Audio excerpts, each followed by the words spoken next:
লোক যেন সবাই আসে সেজন্য চেষ্টা করেছেন। আর আপনাদের প্রতি অনেক অনেক ধন্যবাদ যে আপনারা এই যে সময় নিয়ে এখানে আসছেন। এটা আমি আজকে আমার প্রাণ ঢালা শুভেচ্ছা আপনাদের জন্য, অ্যান্ড নববর্ষের শুভেচ্ছা দ্য সেম টাইম। আমি আসলে মেইনলি কিছুই তেমন বলবো না। আজকের মানে গ্যাদারিংটা ইনফর্মাল। আমি শুরুতে কিছুটা বলছিলাম ইনফর্মাল এই অর্থে যে আমরা ফোবানা কি, কেন, এটার ইতিহাস এটা যদি কেউ না জানে তাহলে একটু আজকে জানার সুবিধা আছে। আমি এখানে একটা নিয়ে আসছি, স্লাইড নিয়ে আসছি, ওখান থেকে আপনারা আমি যখন পড়বো আপনারা বুঝবেন ফোবানাটা কি।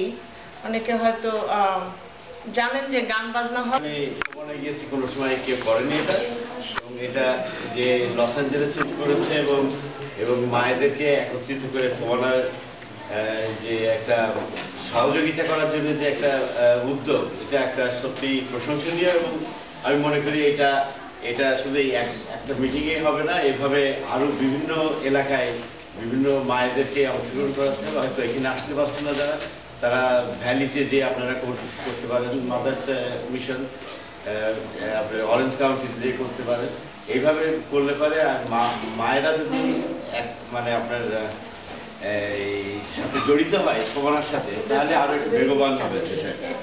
এবং এটা সত্যিই প্রশংসনীয়, যার জন্য আমি এই যে ক্যালিফোর্নিয়া মাদার্স মিশনটা যে লস অ্যাঞ্জেলেসে হয়েছে, এটা যাতে সারা আমেরিকার লোক জানতে পারে। আপনারা সোমবারে 4টার সময় এনটিভিতে ফোবানা 2010-এর পক্ষ থেকে আমরা জানাচ্ছি আপনাদের হ্যাপি নিউ ইয়ার।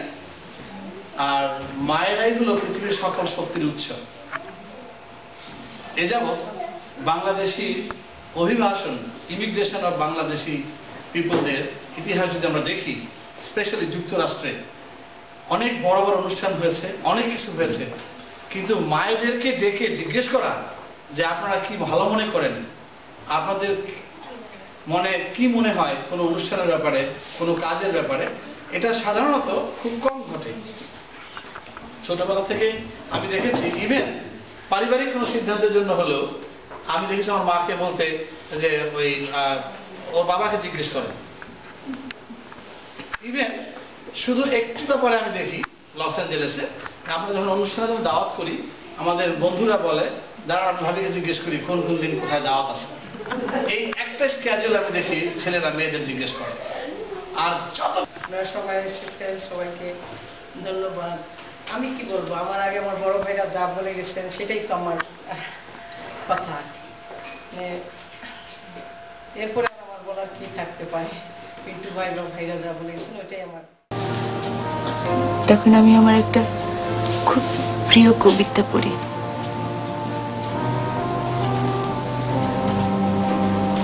মাকে আমার পড়ে না মনে, শুধু কখন খেলতে গিয়ে হঠাৎ অকারণে একটা কিশোর গুনগুনিয়ে কানে আমার বাজে। মায়ের কথা মেলায় যেন আমার খেলার মাঝে। মা বুঝি গান গাইতো আমার দোলনা ঠেলে ঠেলে। মা গিয়েছে, যেতে যেতে গানটি গেছে ফেলে। মাকে আমার পড়ে না মনে, শুধু যখন বসে গিয়ে শোবার ঘরের কোণে জানালা দিয়ে তাকাই দূর নীল আকাশের দিকে। মনে হয় মা আমার পানে চাইছে অনিমুখে।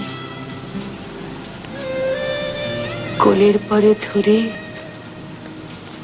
কবে দেখতো আমায় চেয়ে, সেই চাউনি রেখে গেছে সারা আকাশ ছেয়ে।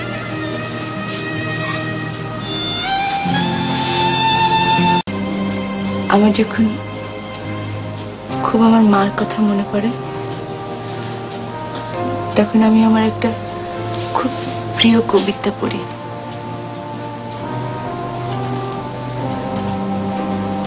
মাকে আমার পড়ে না মনে,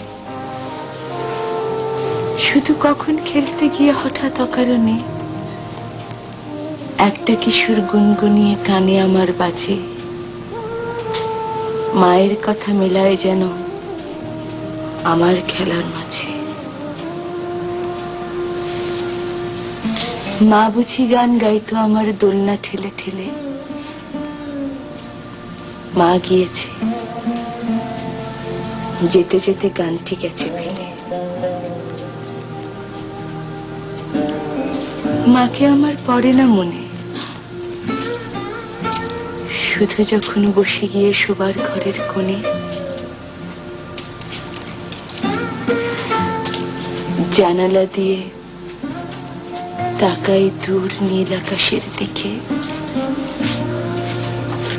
মনে হয় মা আমার পানে চাইছে অনিমকে, কোলের পরে ধরে কবে দেখতো আমায় চেয়ে। সেই চাউনি রেখে গেছে সারা আকাশ ছেয়ে।